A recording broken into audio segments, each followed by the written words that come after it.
अंदर एक एक गांव में और शहर के एक एक वार्ड में हमारा जनता से संवाद चल रहा है। जनता की क्या क्या परेशानियां हैं हम उसको भी नोट करते जा रहे हैं और किस प्रकार दिल्ली और पंजाब के अंदर वेलफेयर स्कीम्स हमने लागू की है, शिक्षा चिकित्सा के क्षेत्र में महत्वपूर्ण परिवर्तन किया है, बिजली पानी फ्री देने का सिस्टम शुरू किया है, सारे कच्चे कर्मचारियों को पक्का करने का किया है, नशे के खिलाफ मुहिम जो शुरुआत करके नशे का खात्मा किया है, ये गांव-गांव तक पहुंचा। आम आदमी पार्टी ने दिल्ली में सरकार बनाई, पंजाब में सरकार बनाई, लेकिन वहीं अगर बात करें तो हरियाणा के लोगों के दिल में जगह नहीं बना पाई आम आदमी पार्टी, जबकि अरविंद केजरीवाल खुद हरियाणा से आते।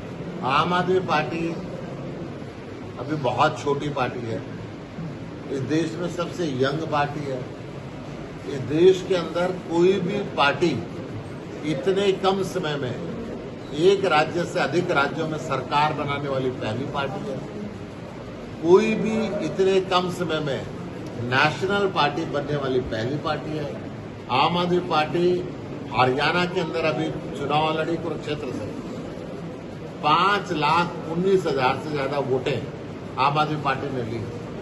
जेजेपी, इल्लो और बीएसपी जो दशकों से यहाँ पे परंपरागत राजनीति कर रहे हैं, उन तीनों पार्टियों के 10 सीटों पे 30 उम्मीदवारों ने मिलकर जो वोट ली, उससे ज्यादा आम आदमी पार्टी ने एक सीट पर वोट ली और ये तय कर दिया कि हरियाणा के अंदर तीसरा विकल्प आम आदमी पार्टी।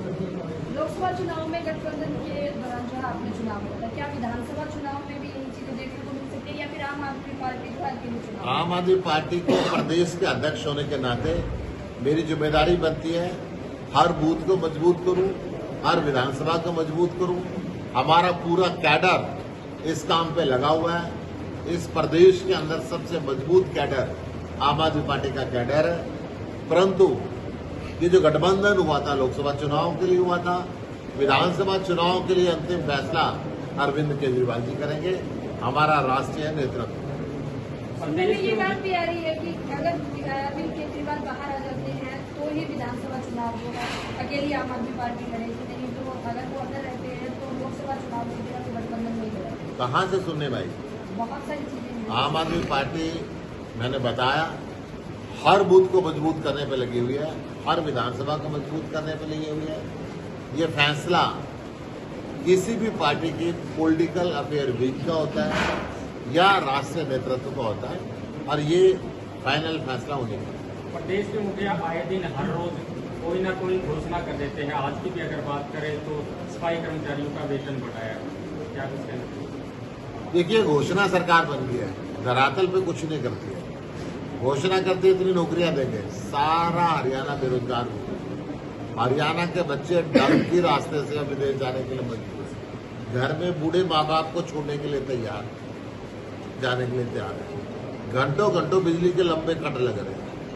कई साल से लोग कच्चे कर्मचारी बन के बैठे हुए हैं, परंतु हरियाणा सरकार किसी भी तरीके से उनके कान पे जू नहीं रही। एक समय था जब पंजाब में सरकार बनी थी, उस समय ज्वाइनिंग की अगर बात करें तो आम आदमी पार्टी में बाढ़ से आ गई थी, लेकिन वहीं अगर हरियाणा की बात करें तो आदमपुर उपचुनाव हुआ, उसके बाद में एक ऐसा डेंट पड़ा कि बड़ी ज्वाइनिंग नहीं होती। क्या कारण है? नेताओं की ज्वाइनिंग कराना चाहे तो आज भी लाइन लग जाएगी, परंतु अरविंद केजरीवाल ने कहा कि देश की जो आम जनता है वही हमारे नेता है। हम एक ऑटो रिक्शा चालक से मंत्री को करवाते हैं, हम एक ढाबे वाले से मेयर को करवाते हैं, हम एक गरीब से मुख्यमंत्री को करवाते हैं, तो यही हमारे बड़े चेहरे। आपके एक नेता द्वारा आपके ऊपर कांग्रेस की पार्टी का एजेंट होने का आरोप लगा रहे हैं, इस बारे में आप क्या कहना है? केवल बीजेपी के एजेंट ऐसा नेता आरोप लगा सकते हैं, हमारे लोग नहीं लगा सकते। बीजेपी का काम है अफवाह फैलाना।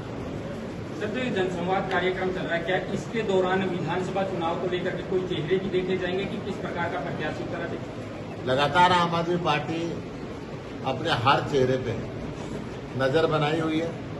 जो भी मजबूत साथी संगठन में मजबूती से काम कर रहा होगा, उस पर विचार किया जा रहा है क्या इसको विधानसभा के लिए लड़ाया जा सकता है या नहीं। ओके, धन्यवाद। बरवाला के अंदर आया हूँ। बरवाला में एक जनसभा थी और कार्यालय का उद्घाटन था। उस उपलक्ष्य में मैं आया। हरियाणा की आबादी लगभग 2,86,00,000 है और बहुत दुर्भाग्यपूर्ण बात है कि आजादी के 75 साल बीत जाने के बाद भी 1,81,00,000 लोग गरीबी रेखा से नीचे। हरियाणा का ये दुर्भाग्य कहा जाए कि ऐसी सरकारें हरियाणा को बेचती रही कि हरियाणा तरक्की नहीं कर रहा। पिछले 2 साल के अंदर हरियाणा में 16,72,000 नए लोग बिलो पॉवर्टी लाइन से लेंगे। 10 साल से हरियाणा में बीजेपी की सरकार है और केंद्र में बीजेपी की सरकार है।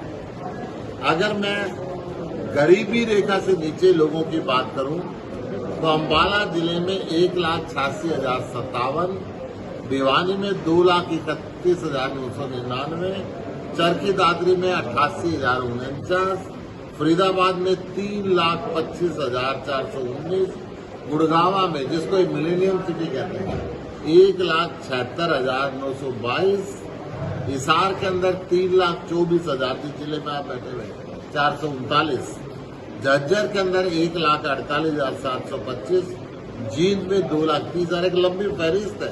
तो हर जिले की मैं बात करूं तो कहीं 2 लाख है, कहीं 2.5 लाख है, कहीं 1.5 लाख है।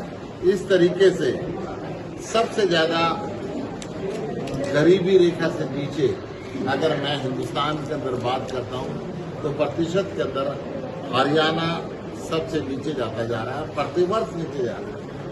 हैरानी की बात यह है कि किसी राज्य को तरक्की करनी चाहिए, परंतु हरियाणा पिछले 10 साल से लगातार नीचे जाता जा रहा है। और ये सरकार के सारे दावों की पोल खोलती है। वे कहते हैं कि सबका साथ और सबका विकास, ये केवल अपने चंद मित्रों के विकास में लगे हुए, चंद पूंजीपतियों के विकास के अंदर लगे हुए।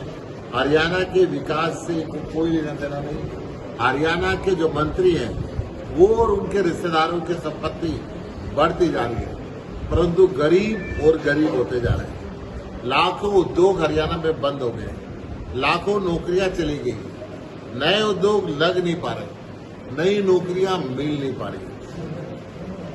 अब जाते जाते हरियाणा सरकार घोषणा पे घोषणा कर रही है, परंतु महंगाई सिर पे चढ़ रही है। 2 वक्त का खाना नसीब नहीं हो रहा लोगों को। आज सब्जी महंगी हो गई है, दालें महंगी हो गई है, राशन महंगा हो गया है, तेल महंगा हो गया है, गैस का सिलेंडर महंगा हो गया है। जो 500 रुपए का सिलेंडर होता था 1100 रुपए पर पहुंच चुका है। लोगों की आय लगातार कम होती जा रही है, लोग गरीबी रेखा से नीचे जाते जा रहे हैं। सरकार मुफ्त में राशन देने का ढोंग करती है। 5 किलो राशन देके ये लाइनों में लगाते रहते हैं, कभी उसकी काट देते हैं, कभी जोड़ देते हैं। लोग इसके अंदर रहते हैं और मुफ्त में राशन के नाम का भी करोड़ों रुपए का घोटाला चल रहा है। जैसे शिक्षा के नाम पे इन्होंने घोटाला किया, 4 लाख बच्चों का एडमिशन सरकारी स्कूलों के अंदर फर्जी दिखाया गया।